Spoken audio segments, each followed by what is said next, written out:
les bendiga, mis hermanos. Feliz domingo. Bienvenidos a su programa Palabra de Vida. Hoy vamos a estar estudiando el capítulo 22 de Segunda de Reyes, que lleva por título Reinado de Josías. Gloria al Señor. Vamos a cambiar un poco, ¿verdad?, de tono. Dice así la palabra del Señor, como siempre, honrando al Padre, al Hijo y al Espíritu Santo. Dice: cuando Josías comenzó a reinar, era de 8 años y reinó en Jerusalén 31 años. El nombre de su madre fue Jedida, hija de Adalía de Boscat, e hizo lo recto ante los ojos de Jehová, y anduvo en todo el camino de David su padre, sin apartarse a la derecha ni a la izquierda. Oremos. Gloria al Señor. Padre que estás en gloria, precioso Dios, no hay nadie como tú, maravilloso Rey. Declaramos tu grandeza, tu poderío y tu majestad, maravilloso Dios. Y en el nombre de tu Hijo Jesucristo nos acercamos a tu presencia, Señor amado, pidiéndote que tu Santo Espíritu nos dirija en esta mañana a toda verdad, a toda justicia, y nos recuerde en este estudio todas las cosas que son importantes para nuestro crecimiento espiritual. Te entregamos el tiempo. Enséñanos tú, Maestro precioso. Todo esto lo pedimos en el poderoso y santo nombre de Jesucristo nuestro Señor, y todos decimos amén. Gloria al Señor. Hemos estado viendo un terrible contraste, ¿verdad?, entre los reyes, ¿verdad? 3 de ellos, de los que hemos leído en la palabra del Señor, han hecho lo bueno ante los ojos de Jehová. El resto de los reyes de Judá han hecho lo malo, ¿verdad? Y miramos en el capítulo anterior el reinado de Manasés, quien fue un hombre terrible, malo, diabólico, que hizo lo imaginable ante los ojos del Señor. Ahora es muy importante mencionar que este Manasés, a pesar, como dije, de que fue el hombre más pecador de la historia, leemos más adelante en Crónicas que en sus años de vejez se arrepintió de sus pecados, pidió perdón o cambió el curso, ¿verdad?, de su vida, y Dios lo perdonó. Ahora decimos, ¿verdad?, después de todos los males que hizo, de todo lo que leímos en el capítulo anterior, si yo fuera Dios, ¿verdad?, no lo hubiera perdonado. Pero gracias a Dios que Dios no es como nosotros, que Dios dejó, ¿verdad?, esta información para nosotros, para que sepamos del amor y de la misericordia de Dios. Gloria al Señor. Ahora, no olvidemos, ¿verdad?, que la sangre de Jesucristo, su Hijo, nos limpia de todo pecado, que no hay pecado grande o no hay pecado chico. Manasés hizo grandes pecados, sin embargo Dios lo perdonó.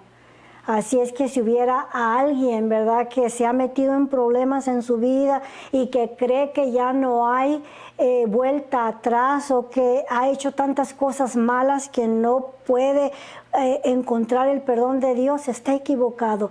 Dios es todo amor y toda misericordia. La llave está en reconocer nuestros pecados, acercarnos a Dios para que sea Él el que nos limpie a través de la sangre de Jesucristo, su Hijo y nuestro Señor. Gloria a Dios. Ahora dice el verso 22:1 que leímos: cuando Josías comenzó a reinar, era de 8 años y reinó en Jerusalén 31 años. El nombre de su madre fue Jedida, hija de Adaía de Boscat. 8 años tenía este jovencito, este niño, cuando comenzó a reinar. Fue el segundo rey más joven de la historia de Judá. Yendo a Segunda de Reyes, capítulo 11, verso 21, leemos que era Josías de 7 años cuando comenzó a reinar. Josías, hijo de Ezequías, fue el rey más joven de la historia de la tribu de Judá o del reino del sur. Ahora leemos que Josías, hijo de Amón, comenzó a reinar de 8 años, ¿verdad? Y reinó por 31 años. Y también se nos dice de Joás, el rey de 7 años, que hizo lo bueno bajo la dirección de Joaida, el sumo sacerdote, y reinó por 40 años, para que no nos confundamos. Joás reinó por 30 y Joás reinó por 40 y Josías por 31 años. Estamos hablando de dos personajes diferentes, aunque los dos comenzaron a reinar en su niñez. Joás bajo la dirección de Joaida y Josías bajo la dirección de Hilcías, el sumo sacerdote. Ahora dice el verso 2, e hizo lo bueno, e hizo lo recto ante los ojos de Jehová, y anduvo en todo el camino de David su padre, sin apartarse a la derecha ni a la izquierda, ¿verdad? Fue de David, de quien Dios declaró que era un hombre conforme a su corazón. Él jamás tuvo en su corazón el deseo de entregarse a la idolatría como los siguientes reyes o sus descendientes. Ahora miramos que Josías también anduvo en el camino de sus antepasados, en el camino de sus padres, el cual declara la palabra de Dios, que no se desvió ni a la derecha ni a la izquierda, caminó rectamente en el camino de Dios. Gloria al Señor, donde Dios desea que todos andemos y caminemos. Gloria al Señor. Verso 3 dice, a los 18 años de edad, Josías envió el rey,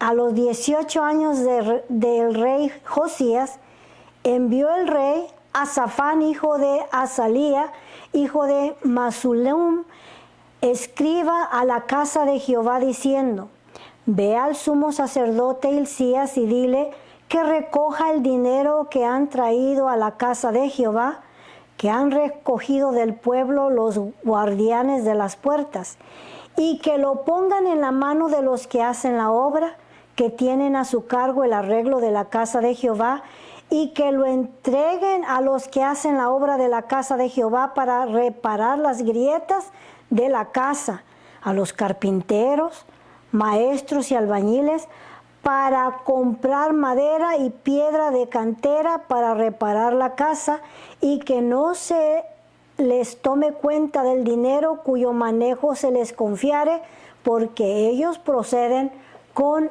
honradez, ¿verdad? No había desconfianza, porque todos eran hombres fieles los que se ocupaban de las cosas de Dios, ¿verdad?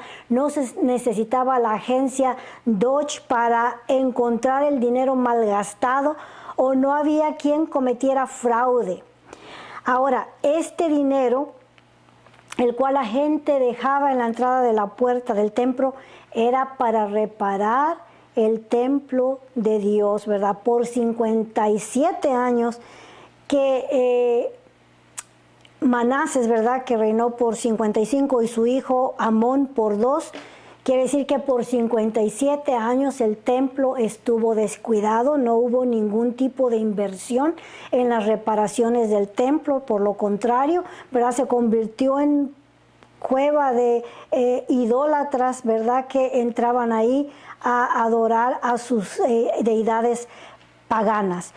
Era necesario que el templo fuera remodelado y reparado, y jovencito, ¿verdad?, que empezó a reinar de 8 años, ahora tenía 18, habían pasado 10 años, y él tomó a bien, al igual que Joás anteriormente, a reparar el templo de Dios. Se le entregó el dinero a estos líderes, carpinteros, albañiles, para que repararan o remodelaran el templo de Dios, que estaba agrietado y descuidado. Dice el verso 8, entonces dijo el sumo sacerdote Hilcías al escriba Safán, he hallado el libro de la ley en la casa de Jehová. Durante el reinado de Manases, que dijimos, ¿verdad?, más de 55 años, más de una generación, ¿verdad? Una generación se compone cada 40 años. Por ese tiempo, ¿verdad? No se leyó la palabra del Señor, no hubo inversión espiritual, por lo contrario, la palabra de Dios, la ley de Dios estaba arrinconada entre los escombros de la casa de Dios. Y Hilcías, ¿verdad?, encontró el libro de la ley entre los escombros y se lo entregó al escriba Safán. Y el cual, ¿verdad?, lo trajo al rey emocionado porque había encontrado la palabra de Dios. Obviamente él había leído y después de eso se la llevó y se la leyó en presencia del rey. Ahora, la ley de Dios en ese tiempo se copiaba. Los escribas, su trabajo era copiar la ley del Señor, y por 55 años, 57 años, los escribas habían estado desempleados, ¿verdad? Porque ahí no había nada que tuviera que ver con la espiritualidad o con la adoración al verdadero Dios Jehová. Hilcías dio el libro a Safán y lo leyó. Viniendo luego el escriba Safán al rey, dio cuenta al rey y le dijo: tus siervos han encontrado el dinero que se halló en el templo y lo han entregado en el poder de los que hacen la obra, que tienen a su cargo el arreglo de la casa de Jehová. Asimismo el escriba Safán declaró al rey diciendo: el sacerdote Hilcías me ha dado un libro. Y lo leyó Safán delante de el rey. Gloria al Señor. Fue un gran descubrimiento el que él hizo, ¿verdad?, al encontrar la ley de Dios que por muchos años no había sido leída en la nación de Israel o en las tribus del sur. Y cuando el rey hubo leído las palabras del libro de la ley, rasgó sus vestidos. Luego el rey dio orden al sacerdote Hilcías, a Ahicam, hijo de Safán, a Abor, hijo de Milcaías, al escriba Safán y a Asaías, siervo del rey, diciendo: id y preguntad a Jehová por mí y por el pueblo y por todo Judá acerca de las palabras de este libro que se ha hallado, porque grande es la ira de Dios que se ha encendido contra nosotros, por cuanto nuestros padres no escucharon las palabras de este libro para hacer conforme a todo lo que nos fue escrito. El libro de la ley, ¿verdad?, que encontró, pues es el Pentateuco, y ahí en Deuteronomio habla con detalles de lo que les ocurriría el día que ellos abandonaran a Dios, ¿verdad? Maldiciones y esclavitud, resultado de la desobediencia, bendiciones y prosperidad, paz a causa de la obediencia. Él está leyendo la ley de Dios y se da cuenta que todas las prácticas que habían hecho sus antepasados eran totalmente contrarias a la voluntad de Dios. Por tanto, ¿verdad?, sabe qué juicio viene sobre la nación de Judá. Dios les advierte en la ley que cuando ellos abandonaran a Dios, serían entregados a sus enemigos a cautiverio y serían esparcidos por toda la tierra. Josías reconoce la justicia de Dios, y al leer la palabra de Dios se da cuenta que sus antepasados, sus padres y abuelos, habían hecho todo lo prohibido por Dios, todo lo malo ante los ojos de Dios.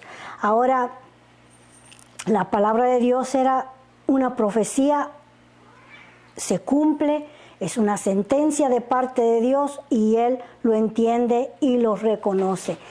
Les dice: por tanto, vayan a preguntar a los profetas qué es lo que haremos con este libro que hemos encontrado y cuál es la opinión de Dios acerca de este descubrimiento, ¿verdad? ¿Qué es lo que nos va a ocurrir ya que no hemos hecho la voluntad de Dios? Y recordamos que bajo el reinado de David hubo un periodo de tiempo en el cual Dios hablaba a los hombres a través de los sacerdotes. Durante el reinado de David, el Señor hablaba a través de los sacerdotes y de Urim y Tumín. Después entraron en un periodo de tiempo en el cual el Señor les hablaba a través de los profetas. En esta ocasión, ¿verdad? Encontramos dos profetas que estuvieron reinando bajo el reinado de Josías. Uno fue Sofonías, ¿verdad? Que profetizó en los primeros 12 años del reinado de Josías. Después de ahí comienza a profetizar Jeremías, ¿verdad? Para que mantenga en mente a este profeta, porque cuando lleguemos a Jeremías vamos a poder poner sus profecías en este tiempo de la historia en el cual Josías se encontraba reinando. Y Jeremías comienza a reinar a una edad demasiado corta en sus años de adolescencia. Por tanto, él comienza desde el principio de la destrucción de Judá hasta el momento en el cual ellos van a cautiverio. Los 70 años de la vida de Jeremías se dedica a profetizar. Pero en esta ocasión vemos que Jeremías viene de Anatot y aún no está en ese momento ahí disponible para darles una profecía. Por tanto, envían a la escuela de los profetas para recibir palabra de parte del Señor. Ahora, durante el reinado de Josías hubo un avivamiento, pero ese avivamiento fue simple y sencillamente superficial. No había un profundo compromiso con el verdadero Dios.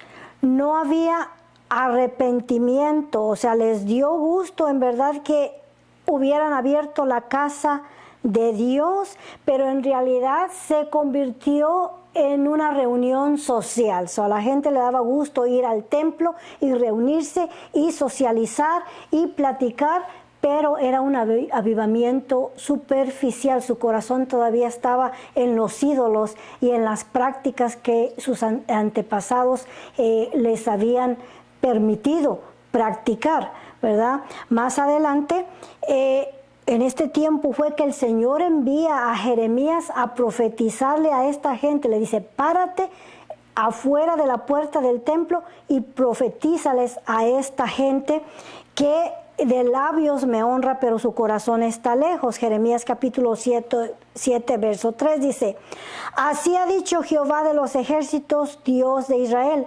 mejorad vuestros caminos y vuestras obras, y os haré morar en este lugar.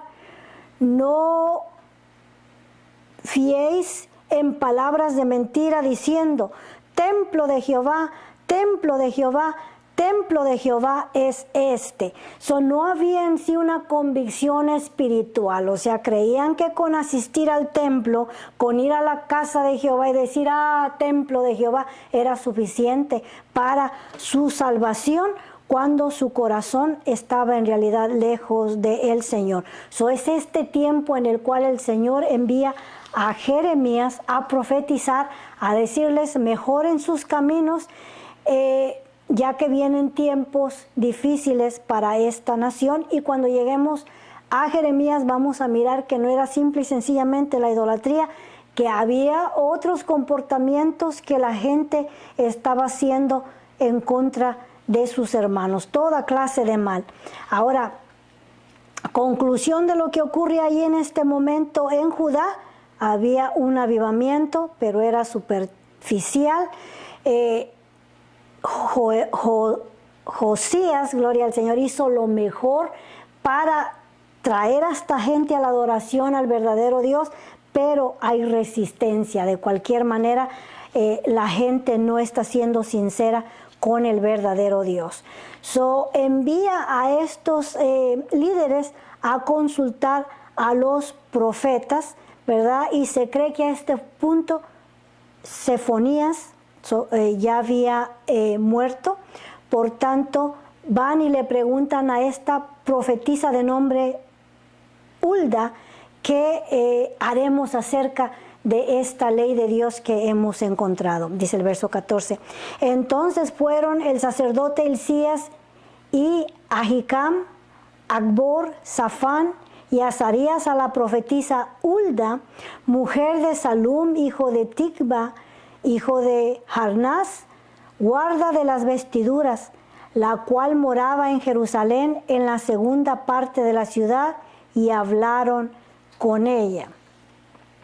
Interesantemente, esta Hulda se encontraba también en la escuela de los profetas. Ahí se encargaba de las vestiduras de los profetas, gloria al Señor, y caminando también rectamente en el camino de Dios, el Señor la usaba para profetizar, ¿verdad? Y hemos dicho que el Señor ha levantado a varias mujeres, gloria al Señor, a través del Antiguo y del Nuevo Testamento, para hablar su palabra. En los tiempos de Moisés miramos que levantó a Miriam, la hermana de Moisés, para dirigir a las doncellas o a las mujeres en la alabanza, en la adoración al Señor. Más adelante encontramos a Débora, profeta también de Dios, ¿verdad?, que profetizó en tiempos difíciles de la nación. Y ahora miramos a Hulda, ¿verdad?, que la cual da palabra del Señor. Y en el Nuevo Testamento encontramos a Ana, esa mujer anciana que vino a la casa del Señor al octavo día, ¿verdad?, cuando nuestro Señor Jesucristo iba a ser presentado al templo. Fue la última profeta mujer que fue registrada en el Nuevo Testamento. Y ahora aquí miramos a esta mujer, ¿verdad? Y vemos que hay ciertas iglesias que no aprueban que la mujer enseñe.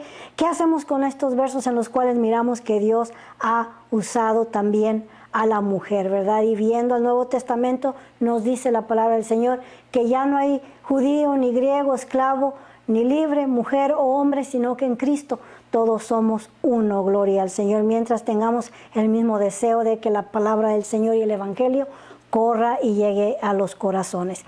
Y ella les dijo, esta Hulda: así ha dicho Jehová, el Dios de Israel, decid al varón que os envió a mí, al rey Josías, así dijo Jehová, he aquí yo traigo sobre este lugar y sobre los que en él moran todo el mal de que habla este libro que ha leído el rey de Judá. Dios va a traer mal para Judá. Es inevitable. La palabra de Dios lo dicta, la palabra de Dios lo habla, y como dije, el mal que había hecho Manases era irreversible, era malo. Y vamos a mirar que el mensaje de Hulda también fue uno de los primeros mensajes de Jeremías cuando comienza a profetizar en este tiempo. Yendo a Jeremías 2:13 dice: porque dos males ha hecho mi pueblo. Me dejaron a mí fuente de agua viva y cavaron para sí cisternas rotas que no retienen agua. Lo mismo que Hulda está profetizando en el verso 16, dice: así dijo Jehová, he aquí yo traigo mal sobre este lugar. El verso 17 dice: por cuanto me dejaron a mí y quemaron incienso a dioses ajenos, provocándome a ira con toda obra de sus manos. Esto profetiza la profeta mujer, y Jeremías en ese mismo tiempo, ¿verdad?, que empieza a profetizar, dice: porque dos males ha hecho mi pueblo, me dejaron a mí fuente de agua viva y cavaron para sí cisternas rotas que no retienen agua. El clima de Jerusalén es muy parecido al clima que nosotros tenemos aquí en California. Se dice que en Jerusalén solamente caen entre 11 a 12 pulgadas de agua durante el año. Esta nación de Israel sobrevive en esas cuantas pulgadas de agua. Ahora, en ese tiempo, ¿verdad?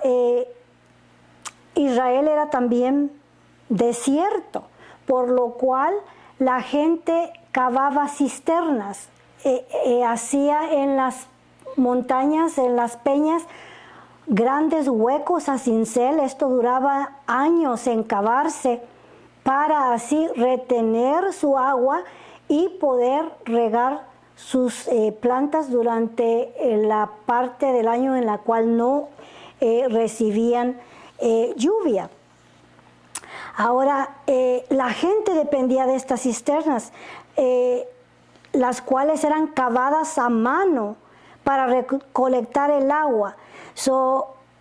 Primero escarbaban en la piedra, y no crea que eran huecos pequeños que hacían. Estamos hablando del tamaño de una casa para poder guardar ahí el agua. Más adelante, con una soga y con un balde sacaban el agua para comenzarlo, o una cubeta para comenzarlo a usar. Ahora, hasta en este tiempo, en nuestros días, todavía Israel tiene cisternas, y algunas están vacías, otras tienen agua. Yendo al huerto de los olivos, ahí todavía hay cisternas. Estas cisternas se cavaron en esos años cuando, ¿verdad?, tenían que regar también este huerto en los años de nuestro Señor Jesucristo. Las cisternas solo retenían agua por un tiempo, porque era agua estancada. Con los días, ¿verdad?, las cisternas se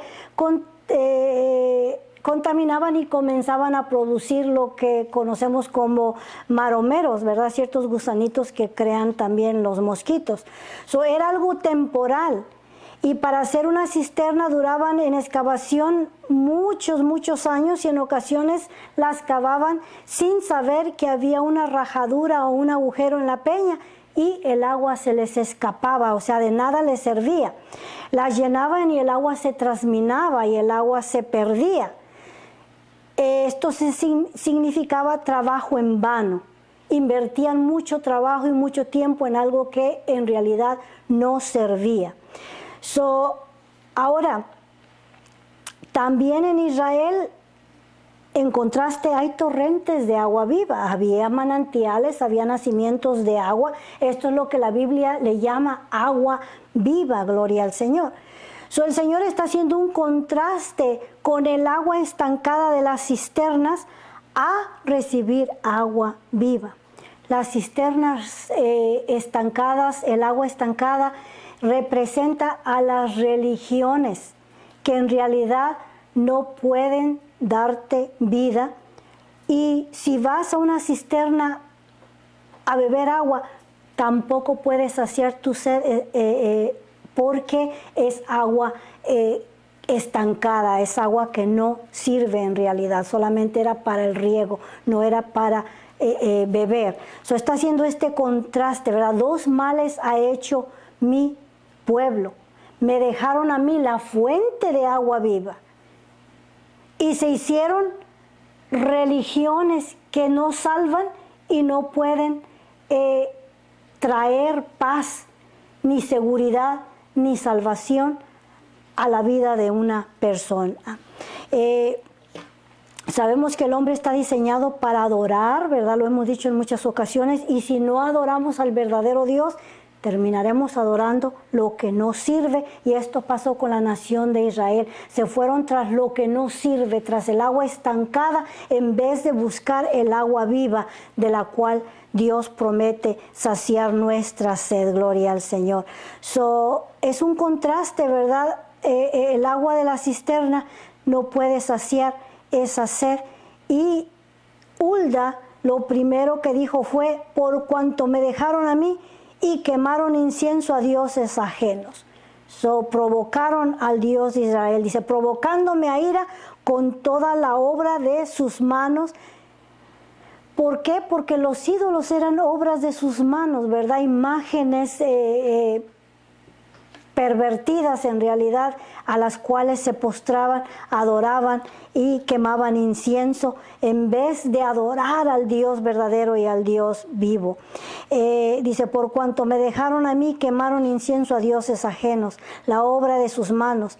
Mi ira se ha encendido contra este lugar y no se apagará. En pocas palabras, han ido demasiado lejos, no hay regreso, el juicio es inevitable, ya no hay vuelta atrás. El fuego del juicio de Dios no se puede apagar. Verso 18 dice, mas el rey de Judá que os ha enviado para que preguntéis a Jehová, diréis así, así ha dicho Jehová el Dios de Israel, por cuanto oíste la palabra del libro, por cuanto leíste mi ley. O sea, él no la agarró y la volvió a arrinconar, se interesó y aceptó que se la leyeran, gloria al Señor. Y no solamente eso, sino que su corazón se enterneció con la palabra de Dios y te humillaste delante de Jehová. De hecho, ¿verdad? Leemos más adelante en este mismo verso que lloró delante de la presencia de Dios. Y en realidad, cuando leemos la palabra del Señor, si nuestro corazón está susceptible, nuestro corazón arde ante la palabra de Dios. Esto le ocurrió al rey. Al leer la palabra de Dios, su corazón se enterneció y se humilló delante de la presencia del Señor. Cuando oíste lo que yo he pronunciado contra este lugar y contra sus moradores que vendrán a ser asolados y malditos, y rasgaste tus vestidos y lloraste en mi presencia, también yo te he oído, dice Jehová. Por tanto, he aquí que yo te recogeré con tus padres y serás llevado a tu sepulcro en paz, y no verán tus ojos todo el mal que yo traigo sobre este lugar. Y ellos dijeron al rey la respuesta. Mire, Dios es misericordioso y es bueno. Él mira los corazones, Él mira la intención del rey. El rey entendió el mal que habían hecho contra Jehová y se convirtió de todo su corazón, mientras que el pueblo de Dios solamente iba al templo por ir, porque su corazón todavía estaba metido en el mal que sus antepasados habían hecho. Gloria al Señor. Se le prometió, en tu vida va a haber paz, vas a morir en paz y no vas a mirar todo el mal que viene contra esta nación. Nosotros sabemos también que viene un juicio para el mundo entero. Viene la hora de la prueba. Viene la gran tribulación y Dios en su misericordia ha prometido que todo aquel que ha puesto su confianza en nuestro Señor Jesucristo no será dejado en esta tierra para juicio, sino que antes de que el juicio sea derramado va a ser quitado de esta tierra en lo que conocemos como el rapto de la iglesia. Gloria al Señor. Así es que ánimo, pueblo del Señor, podemos decir Maranata, Cristo viene, gloria al Señor. Y vemos, como dije, muchos paralelos con la nación de Israel, con esta nación, ¿verdad? Dios nos ha dado una segunda oportunidad para volvernos a Dios de todo nuestro corazón, gloria al Señor. Está en este momento, ¿verdad?, sujetando a los liberales para dar la oportunidad a la palabra de Dios. Ojalá y la aprovechemos y venga un avivamiento a esta nación, que en verdad nos volvamos al Señor de todo nuestro corazón. Así es que no se pierda el siguiente capítulo. Ya solamente quedan 3 capítulos, ¿verdad?, de este libro para terminar. Gloria al Señor. Estamos llegando a la culminación de Segunda de Reyes. Vamos a orar para ser despedidos. Padre bendito que estás en gloria, exaltado y bendecido sea tu nombre, Señor. No hay nadie como tú.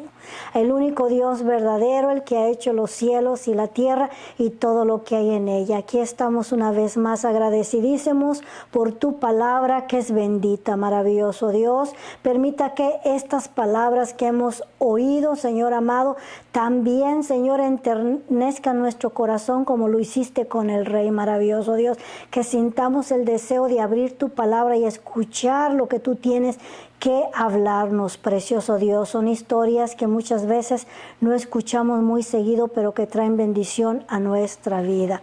Bendice a tu pueblo una vez más, Señor del cielo. Súplele para sus necesidades. Todo esto lo pedimos en el poderoso y santo nombre de Jesucristo nuestro Señor. Hermanos, que el Señor les bendiga. Aquí los esperamos la siguiente semana.